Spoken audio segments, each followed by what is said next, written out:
Pansinin nyo yung ilaw. Bumabaga, di ba? Mabaga, oh. Dapat magiging pino yan. Kapag ganyan, yan, indikasyon na merong mataas na biasing. Meron siyang mataas na biasing, kaya umiilaw yan. Ang tanong kung saan banda.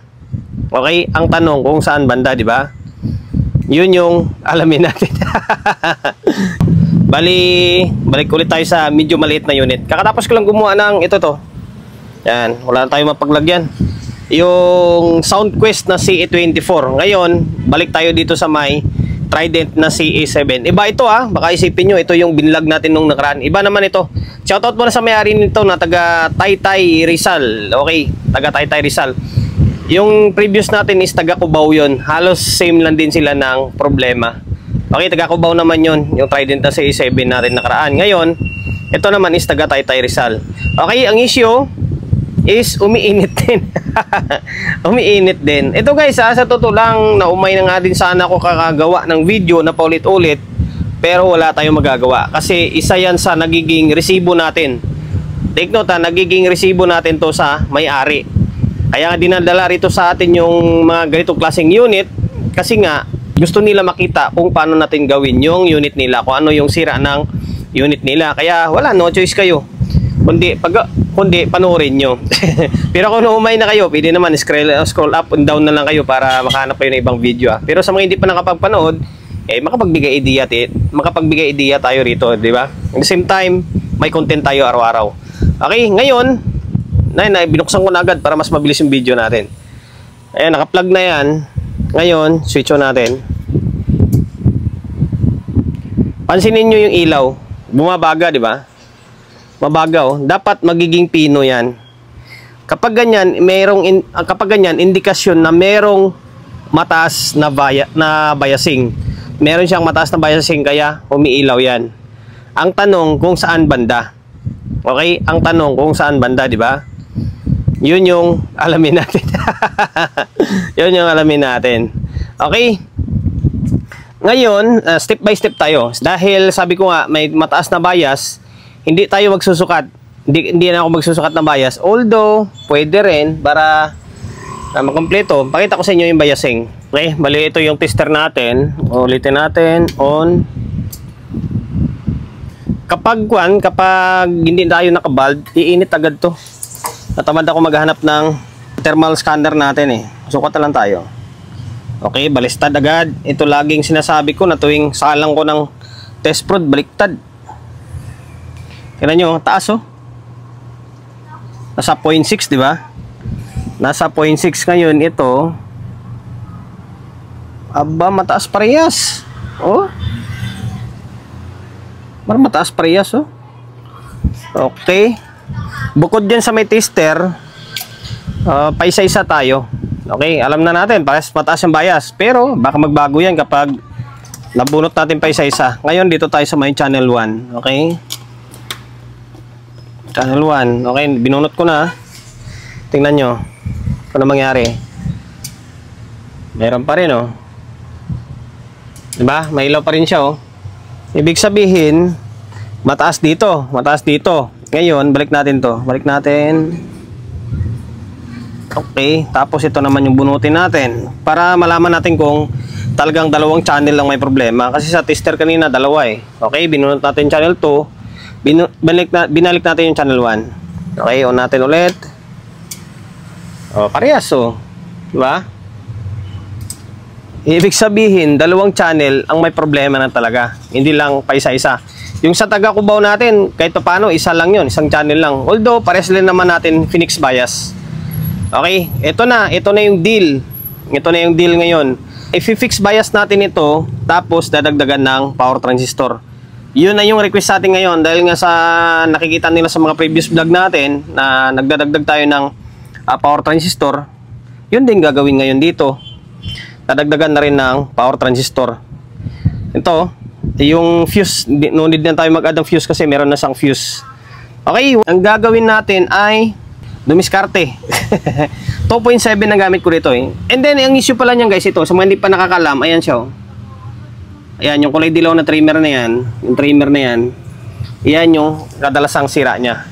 Okay, ngayon, bubunot muna ako ng isang side or isang channel. Ito, tanggalin natin to, tapos i-fix bias natin. Ipakita ko sa inyo yung isang channel para may reference tayo mamaya. Okay?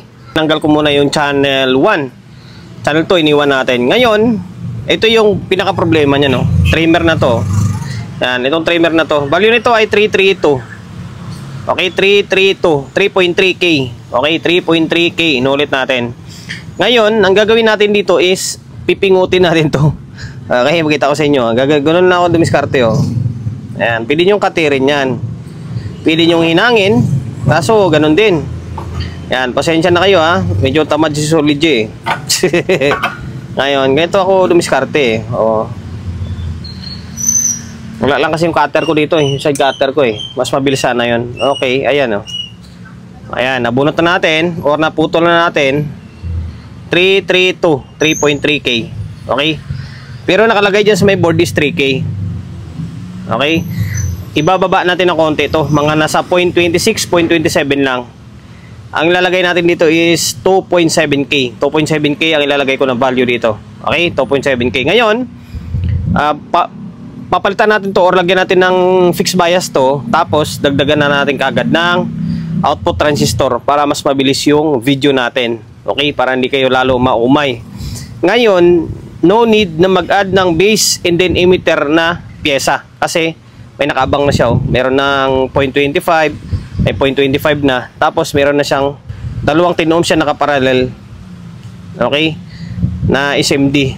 Dagdag tayo ng output C5200 and then A1943. Tapos fixed bias tayo. Nag-fix na tayo. 2.7 to, ha. 2.7K. Okay, 2.7K. Ngayon, eto, nag-add rin ako ng output. Yan. C5200 and then A1943. Inuulit ko, mag-ingat kayo kapag nag-order kayo ng pyesa. Lalo sa mga pagbubaguhan pa lang technician. Wag kayong umorder sa Shopee nang hindi nyo kilala na sealer. Awareness yan. Wag kayong bibili kasi maraming piki ngayon ng mga C5200 and then A1943 na dumidikit sa magnet. Tandaan nyo. Bumili kayo o umorder kayo sa may mga legit na sealer. Okay? Ngayon, nagdagdag na tayo ng output. Nag-fix bias na tayo. Ngayon, balik natin to syempre.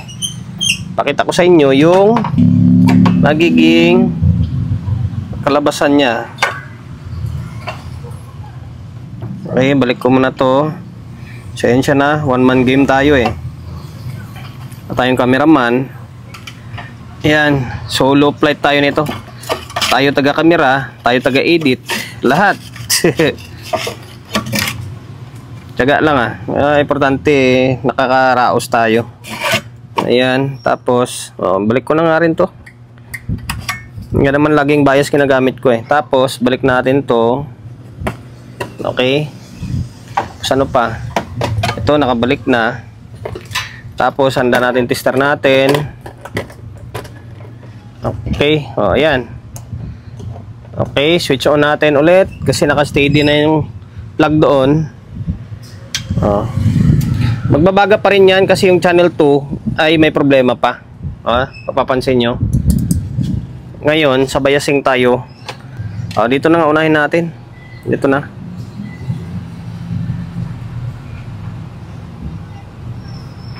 Bakit wala?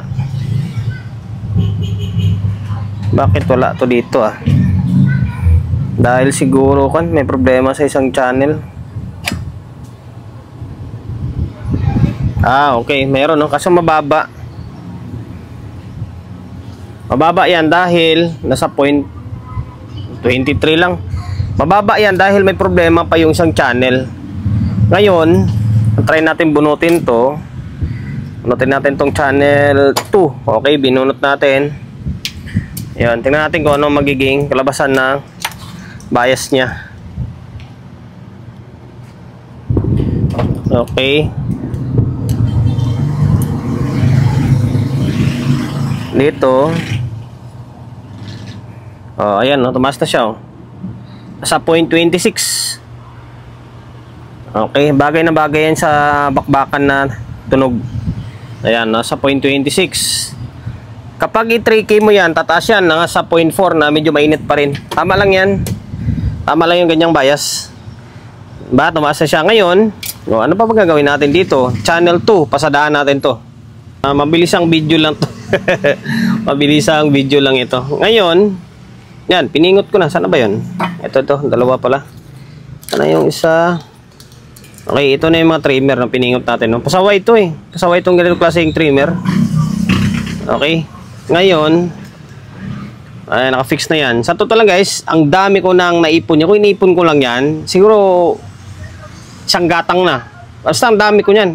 Halos lahat ng ipaparepair dito sa akin na ganito klaseng unit, request sa atin is fixed bias agad eh. Okay. Para may story na ng repair to. Ano ba to? Ayan na, 2.7. Ayan, tapos nag-add na tayo ng output. Okay. And then, wag nyo kalimutan lagyan ng sapin na. Okay, magdagdag kayo ng output transistor tapos di kayo naglagay ng sapin. Yan, Mika na yan. Ayari kayo dyan. Sibak yan. Okay, lagyan nyo ng sapin. Mika, insulator tawag dyan. Okay. Ngayon, balik natin. Tapos, okay na, all the way na tayo. Okay, try natin na gumalaw na isang kamay. Nagtatrabaho, isang kamay is nasa camera. Natin yung galing ni Solid G sa ganitong galawan. Okay, balik natin to. Supply ng relay. Tapos, ano pa? Ito. Para sa may display. Okay. Yan. Tapos ito para sa mga protecto eh. Tapya. Ayan, nakasalpak na. Ngayon, sa speaker pa. Baka may makalimutan. Okay, balik natin to. Then yung supply, syempre. Oh, ayan. Mamaya natin, medyo natanggal ko na yung alikabok pero kulang pa. Compressor pa natin mamaya yan. Okay, ngayon, ano magiging labasan nito? Tingnan nyo. Oh, ayan. Tayo natin mag-normal. Medyo matagal talaga delay ng ganitong unit eh. Yung mga CA7, CA na Trident, iMix, medyo matagal yung indicator ng protect. Ayan, nag-normal. Tingnan nyo yung bulb oh. Diba? Wala nang ka-ilaw-ilaw. Pinong-pino siya oh. Dapat ganyan yung normal na bias or normal na amplifier. Pero mayroong ibang amplifier talaga na bumabaga kahit na mababa yung bias. Yun yung matataas yung amperahe niya, yung sobrang laki na ng transformer, kaya hindi kinakaya ng bulb natin. Hindi sa mga nagtatanong kung bakit dalawa yung bulb ko, dahil nga araw-araw tayo gumagawa ng power amplifier, iba-ibang amperahe, kaya kailangan natin ng bulb na dalawa. Okay, ito oh, ayan oh, pares lang oh. Sa 0.26 maganda na bias niya. Yan, okay. Goods na. Nagdagdag na tayo ng output. Nagdagdag na tayo ng, nag-fixed bias na tayo. Ngayon, lagay tayo ng audio source and then speaker para matapos na yung vlog natin. Sana wala na ibang problema. Baka mamaya, yung control naman may problema pa, di ba? Okay. Naglagay na ako ng speaker. Bali, dalawang speaker ito. Naka-speak on tayo. Tapos, itong audio source natin, ay laptop yung gamit natin. Yan, laptop yung gamit natin sa audio source. Speaker, andun, natabunan, dalawang sub. Okay. Laptop natin, kanina pa yan, gumagana.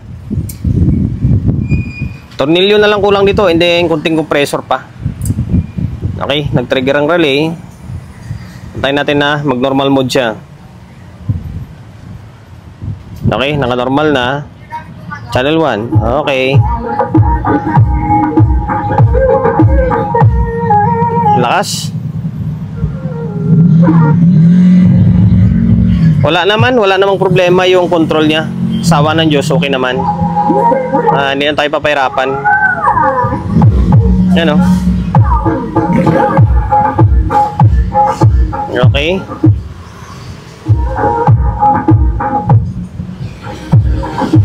Okay, hanggang dito na lang. Pabain pa ba yung oras natin dito? Ayun, sana nakapagbigay ideya tayo sa mga ngayon lang sa mga ngayon lang nakapanood ng ganitong klaseng video natin kung paano natin gawin itong Trident iMix na CA7 umiinit. Ayan, yan diskarte lang dyan, fixed bias. And then, ayan, nag-add tayo ng power transistor. Yung power transistor naman, si Bossing naman yung may request niyan na ganyan, dadagdagan ng output kasi nga may slot siya. Okay? Okay, total, umabot ka sa ganitong oras ng video natin, eh samahan nyo na rin ang pag-subscribe ng YouTube channel natin. Okay? Subscribe na. Sige na.